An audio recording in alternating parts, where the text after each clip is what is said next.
In order to make the poster, you're going to go File, New.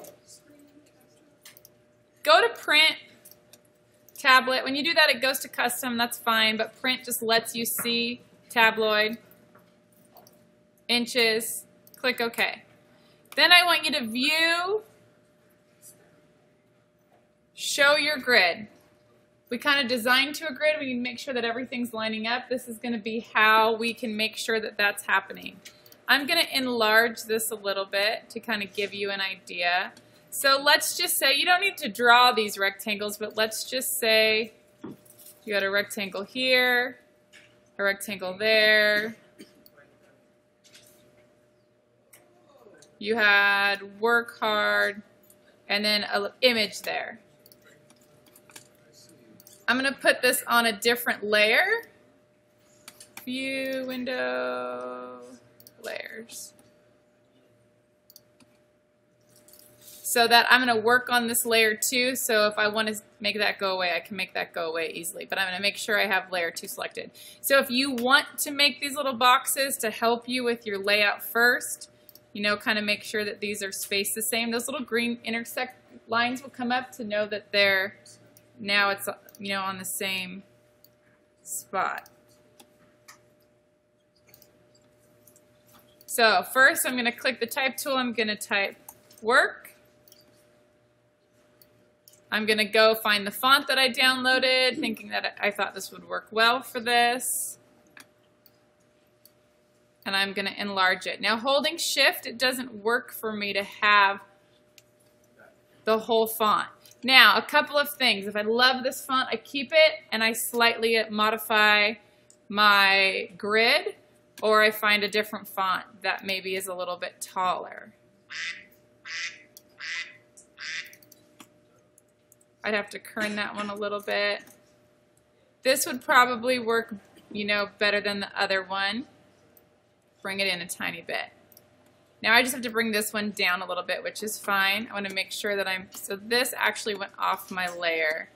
I'm going to bring that up. I'm going to lock this grid layer so I can't move anything on it. Now I need to type hard. So we're not going to want a tall font for this. You're going to want something that is a little bit more skinny. And your idea of that might not even end up working in the long run.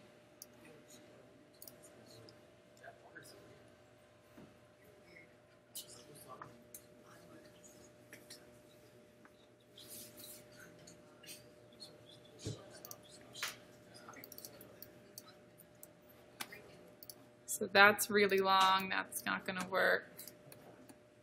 So you can see it takes a while to find fonts that are going to fit. So I would download multiple fonts for you to use. So that one's pretty good, right? So you notice when I turn the grid off, you're going to still have to kind of eyeball how you center it. So although the edge of the W and the H were lined up, you still kind of want it to be like the visual weight of it. So those two probably go pretty good together there. If I turn my grid back on, I need to fill this space with a design. And the way to find that, you can go to Defont, and there's things called dingbats. You can look for different stuff. Various or shapes might work. I don't think that, you know, I don't really need skulls on it because it doesn't really fit the theme of the poster. I also am not necessarily looking, this one's kind of nice. Looking for like books or an apple or things that are super educational either. So what's hard is I'm looking for something that's like tall and skinny. This phone might work. I'm not necessarily sure if that's going to be the best option for what I want it to look like, but we'll go with it. So this is just like installing a regular font. Install font, and then I had one more. So there was some bold ones. and some regular ones. Now, if I want to see, a lot of times I'll just like type a million letters and then figure out, those are kind of cool, those eyes, figure out what they are. But if I want to know specifically I need this phone, I'm going to do a capital R. So that's how I know for that. So I'm going to go back to Illustrator. I'm going to type a capital R, and I'm going to go find the fonts. Now I got to remember what they say, sketch icons or veneer extras. Either one of those. Was it veneer?